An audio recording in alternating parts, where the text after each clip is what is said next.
बघत असलेल्या प्रत्येकाला महाप्रपंचतर्फे तेजस तुंगारचा सप्रेम जय शिवराय, सप्रेम जय श्रीराम. मित्रांनो, रोहित पवार भन्नाट फॉर्म मध्ये आहेत सध्या. नुकताच रोहित पवार यांचा एक व्हिडिओ बघण्यात आलाय सोशल मीडियावर की रोहित पवार रिक्षाने प्रवास करत आहेत. चक्क रिक्षाने. जे रोहित पवार असं म्हणले होते एकदा की माझ्याकडे 1760 गाड्या आहेत, 17 गाड्या आहेत माझ्याकडे. मग 17 गाड्या असताना रोहित पवार रिक्षातून का बरं प्रवास करतायत? बरं, तो व्हिडिओ इतका चमत्कारिक आहे की ती रिक्षा इतकी हळू चालत आहे की पायी चालणारा माणूस देखील त्याच्या पुढे चाललाय. ती हळू जातीये रिक्षा. आणि मग काही जण दोन्ही बाजूने कॅमेरे घेऊन त्या रिक्षाच्या आजूबाजूला जात आहेत.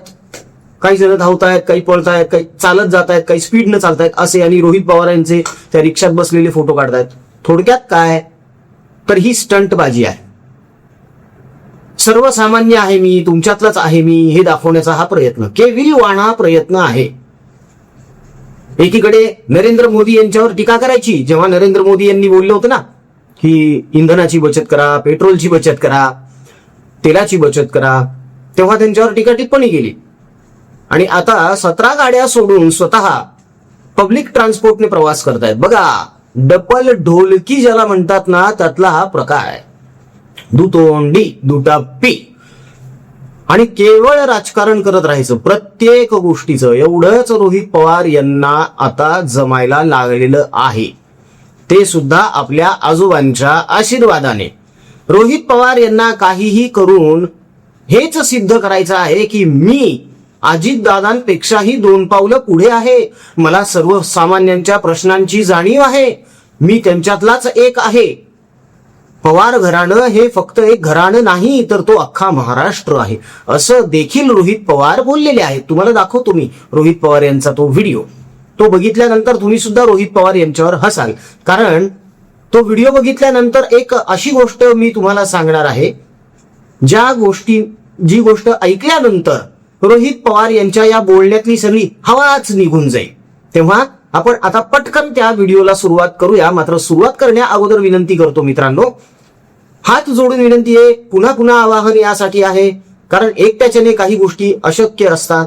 तुमच्यासारख्यांनी जर साथ दिली, संगत दिली, आधार दिला, मदत केली, सहकार्य केलं, योगदान दिलं तरच काही गोष्टी शक्य होऊ शकतात. कर्करोगग्रस्त रुग्णांचे औषध उपचार करायचे आहेत. उन्हाचा तडाखा वाढत चाललेला आहे मित्रांनो. त्यांच्या नातेवाईकांकडे चपला नाही तो घालायला, चहा प्यायला 10 रुपये नाही आहेत. अशा लोकांसाठी काहीतरी करूया ना आपण. खरंच ज्यांना गरज आहे त्यांना देऊया. आणि आपण देत आलेलो आहोत. आपला जो बळीराजा आहे, जो दुष्काळामध्ये होरपळून निघतोय, त्याच्या गुरांसाठी आणि पोरांसाठी करूया ना काहीतरी. भोजनाची व्यवस्था करू, चारा पाण्याची व्यवस्था करू. हे सगळं तुमच्या साथीने सहकार्यानं होणार आहे. तेव्हा दिल्या गेलेल्या जीपे, फोन पे क्रमांकावर या अडल्या नडल्यांसाठी, गरजूंसाठी तुम्हाला जे काही योगदान, सहकार्य इच्छेनुसार, मर्जीनुसार देता येऊ शकतंय, निश्चित द्या मित्रांनो. ट्रान्झॅक्शनचा स्क्रीनशॉट व्हॉट्सअपवर नक्की ठेवा परिवाराच्या, म्हणजे त्याची पावती आपल्याला बनवता येईल आणि ट्रॅक रेकॉर्ड ठेवता येईल. तेव्हा मन मोठं करा मित्रांनो. अहो, जगवणं एखाद्याला हे खूप मोठं कर्म आहे. अन्नदान हे पण मोठं कर्म आहे, हे लक्षात असू द्या आणि पुढे या. आता बघूया रोहित पवार स्वतःची कशी पाठ थोपटून घेत आहेत.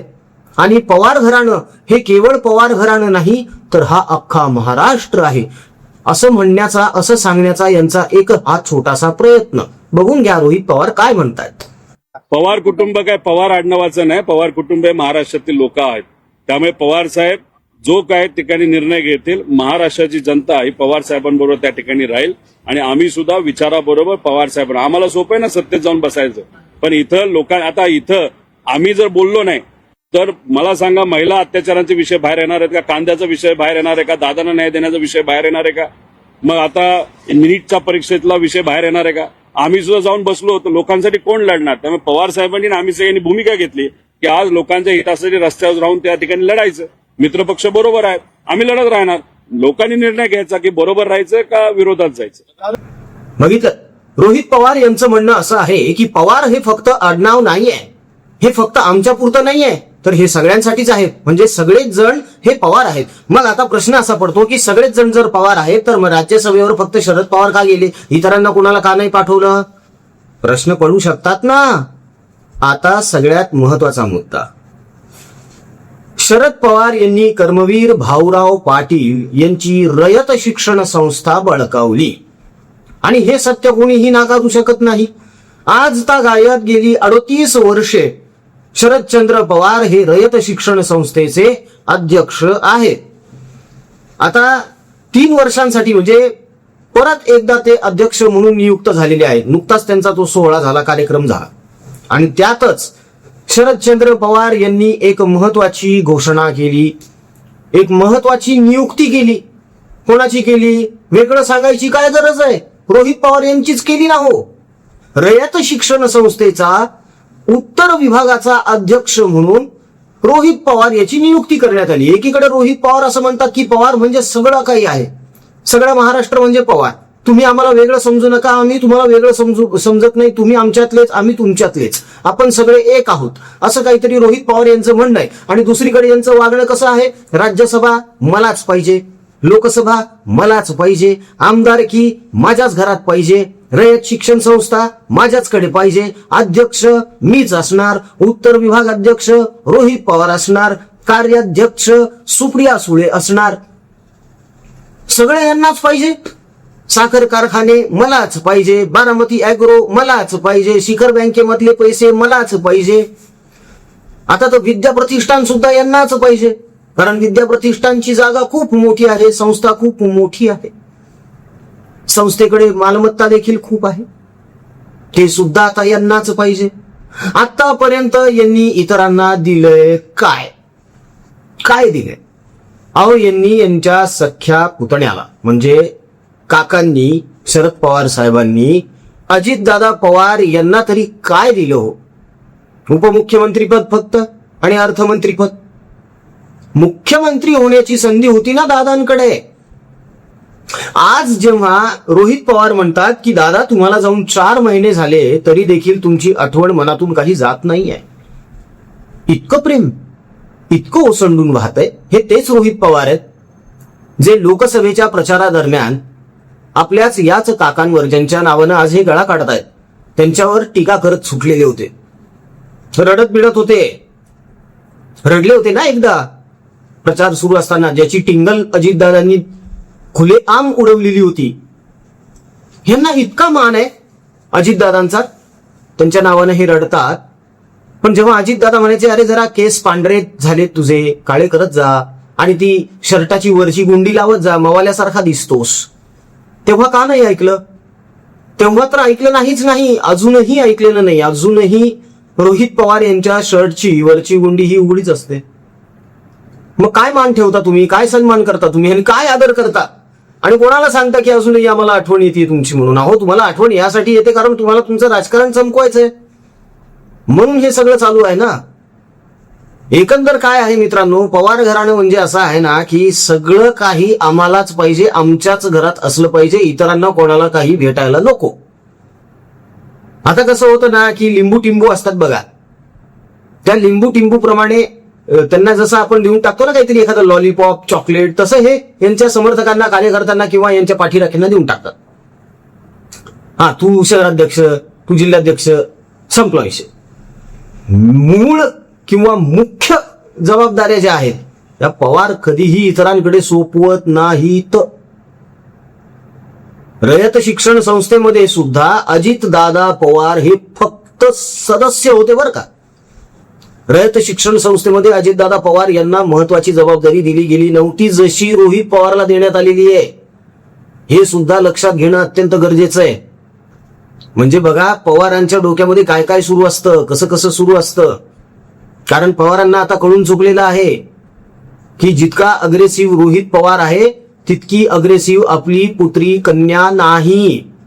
तिच्याने पुढे राजकारण करणं खूप अवघड जाणार आहे.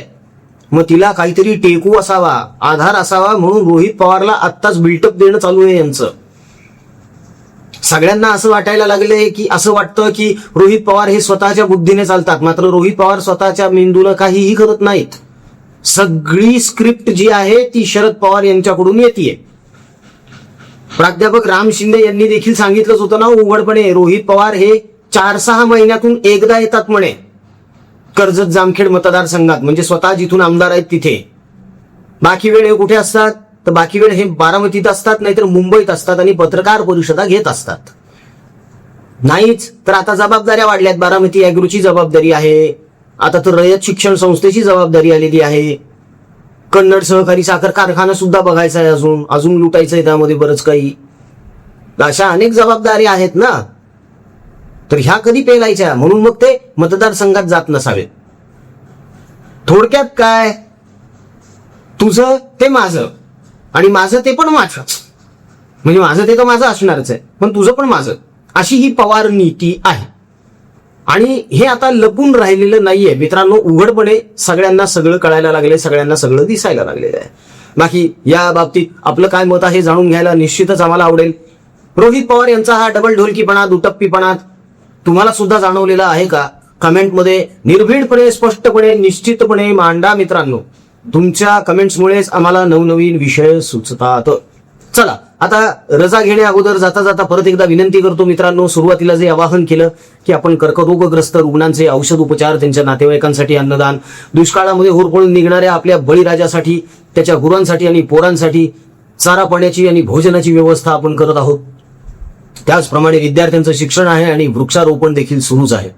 या सत्कर्मामध्ये, या सगळ्या कामांमध्ये आपली नितांत गरज आहे सहकार्याची. तेव्हा दिल्या गेलेल्या जीपे, फोन पे क्रमांकावर आपल्या मर्जीनुसार, इच्छेनुसार आपल्याला जे योगदान देता येऊ शकतं निश्चितपणे द्या मित्रांनो.